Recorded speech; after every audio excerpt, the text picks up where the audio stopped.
J'en viens à l'autre temps fort de cette célébration officielle, la cérémonie civile au cours de laquelle plusieurs personnalités ont été décorées, nous dit Jérôme Kofi Abolin.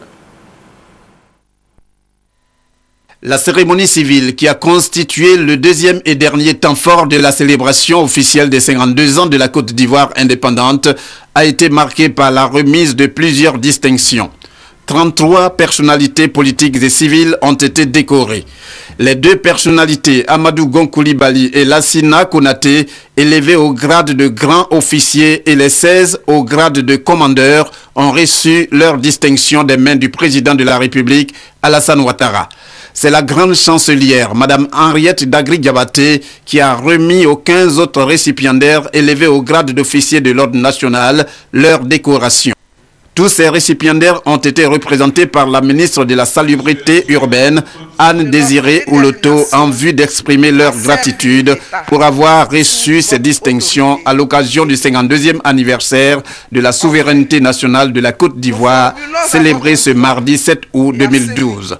C'est un insigne honneur que de recevoir à l'occasion de cette cérémonie le symbole de la reconnaissance de l'État en notre qualité de citoyen et de serviteur de l'État.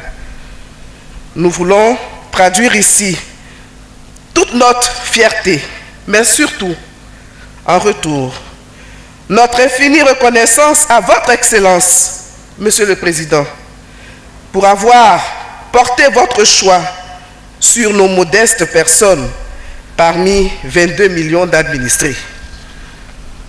À travers cette distinction, vous faites de nous des modèles de la société et vous nous mettez ainsi en mission pour promouvoir ces valeurs si chères à vos yeux, valeurs de rigueur, d'honnêteté, du travail bien accompli, du devoir citoyen et du pardon.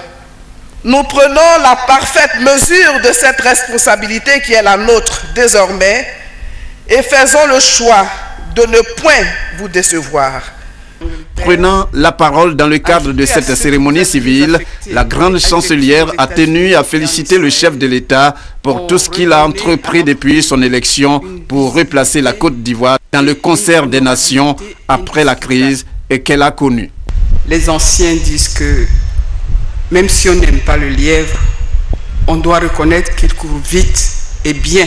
Sur la route de la reconstruction et de la revalorisation de la Côte d'Ivoire, vous travaillez bien, vous travaillez vite pour tous les Ivoiriens.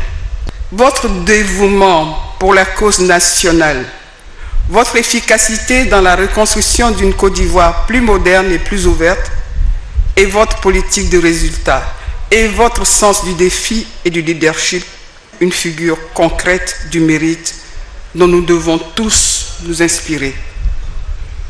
L'exemple vient d'en haut, dit-on.